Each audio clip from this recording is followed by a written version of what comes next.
Brian, you're talking about Brian Howard and Joe Mack and their reactions to the goal there. Do you feel like their hunger is even greater at the moment? Because they're at that stage of their career where they've always been there or thereabouts getting to the Premier League, and they're well-established Championship players, but that final hurdle for them, really.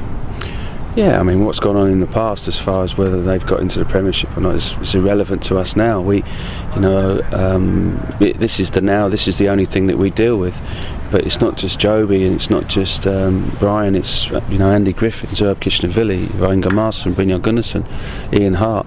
These are experienced players that you can see they've got real hunger. These aren't just guys coming to Reading to pick their money up. They're coming to achieve something. Why would Ian Hart leave? He's got a great lifestyle up north, and he's come down here to challenge himself.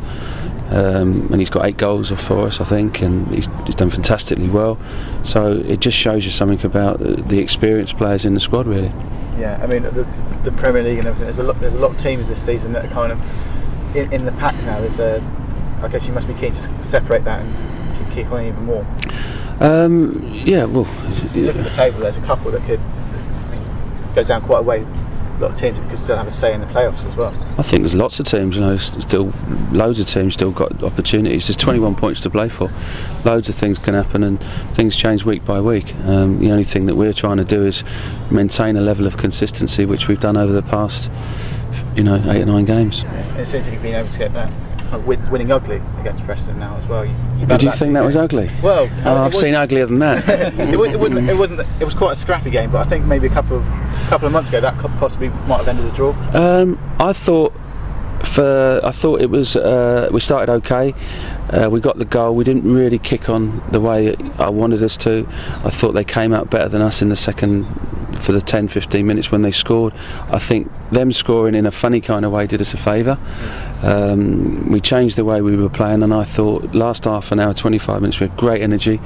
Hit the post, had one cleared off the line with a hand, which you're not allowed to do, and you're a defender. Yeah, and then we scored a. Halkanu's got a fantastic goal. I watched it. I thought it was a ricochet off him, but it was a brilliant finish. So we were really good value for that victory. No matter what anyone says, that we were good value to win that game the other night. And I thought last 25 minutes, especially, we were very, very good.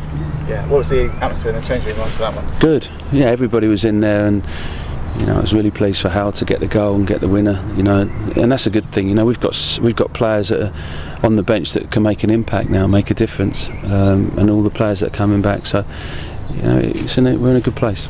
And obviously, Forest, they've got one Reading connection. Do you know Nathan Tyson? Were you here when he was here? Yeah, I've been here with all of them. I've been here 11 years. Yeah. No, I know Nathan really well. Very quick, good lad, really good lad. So, he's a connection, and we know his strengths, yeah. What do you think their downfall has been recently? Have you watched their latest games, I take it? Listen, I can't even talk about other teams. I have to concentrate on my own thing. It's hard enough for me to do that, not to worry about anybody else. So, we just take the game on its merits and try to compete against them and try to spot some weaknesses that we can and play to our strengths. And you're talking about the reserve game, as you missed Adam Federici, of course, in goal playing 90 minutes. Yeah, it's great. It's great to get him, his first game back as far as his injury concerned. So, it was important psychologically to get him through that. Yeah, and did you say Alex McCarthy was a little bit unwell before the... He wasn't well before the game. Yeah, I think the goalies all got a little bit of a illness, but I think they'll be fine. Is there any other injuries? No, I think Jimmy's got. He came back. And he needed the game, and it was good that he got the game. I think Jimmy got a little bit of a knock, but now Jimmy's scoring far post headers as well. So we are in a good place. And talking about your birthday, do you feel like football management speeds up the ageing process, or does it slow it down? Well, I don't think it slows it down. I think when you get to a certain age and you're comfortable in your own, with your experience that you've got, and you're comfortable in your environment, it's fine. I'm comfortable, not in a bad way, but a good way, as far as around this place. So no, it's hopefully it doesn't age me too quickly. I don't think I'm going to look too different in 10 years. My hair's certainly not going to go anywhere. A couple of years ago, did you ever imagine you spending your 50th in a hotel up in Nottingham? with Reading. I didn't imagine my 50th. Promotions. No, I didn't think about anything like that.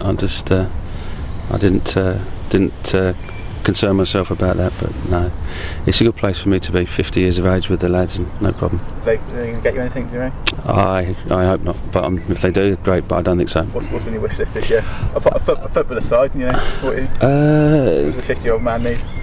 What do I need? I don't need anything really. I've got enough clothes. I sleep in one bed. Drive one car. Don't need anything.